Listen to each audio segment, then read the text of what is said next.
यह रही राम जन्मभूमि पर आधारित एक कहानी।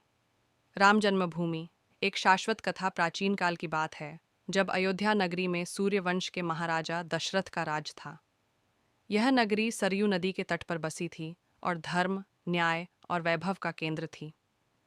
इसी पावन नगरी के एक विशिष्ट स्थान पर, जिसे आज हम राम जन्मभूमि कहते हैं, वहां सृष्टि के पालक भगवान विष्णु ने स्वयं 7वें अवतार श्री राम के रूप में जन्म लिया था।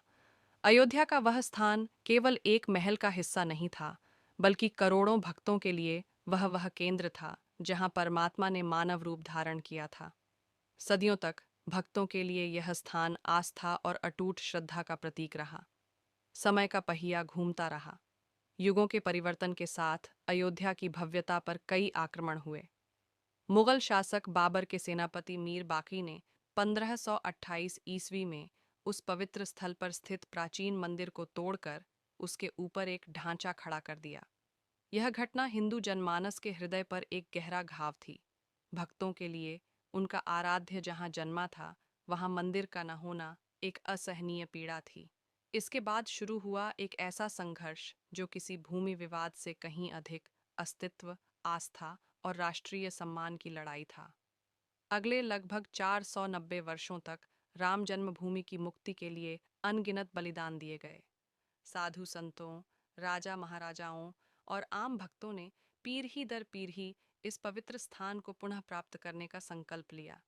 यह केवल ईंट और पत्थर का मामला नहीं था। यह सिद्ध करने की लड़ाई थी कि भारत की आत्मा को विदेशी आक्रमणकारी ताकतें कुचल नहीं सकती।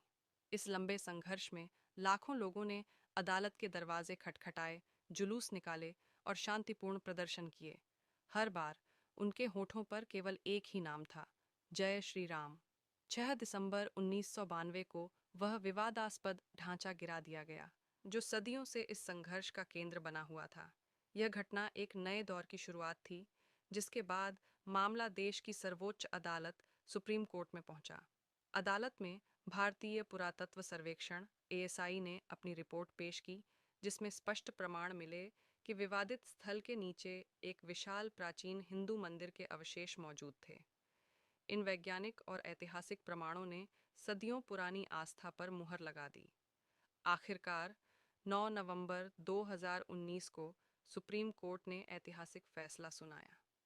कोर्ट ने सर्वसम्मति से यह निर्णय दिया कि विवादित 2.77 एकड़ भूमि रामलला विराजमान को सौंप दी जाए और केंद्र सरकार को निर्देश दिया कि वह एक ट्रस्ट बनाए जो भव्य राम मंदिर के निर्माण का कार्य संभालेगा।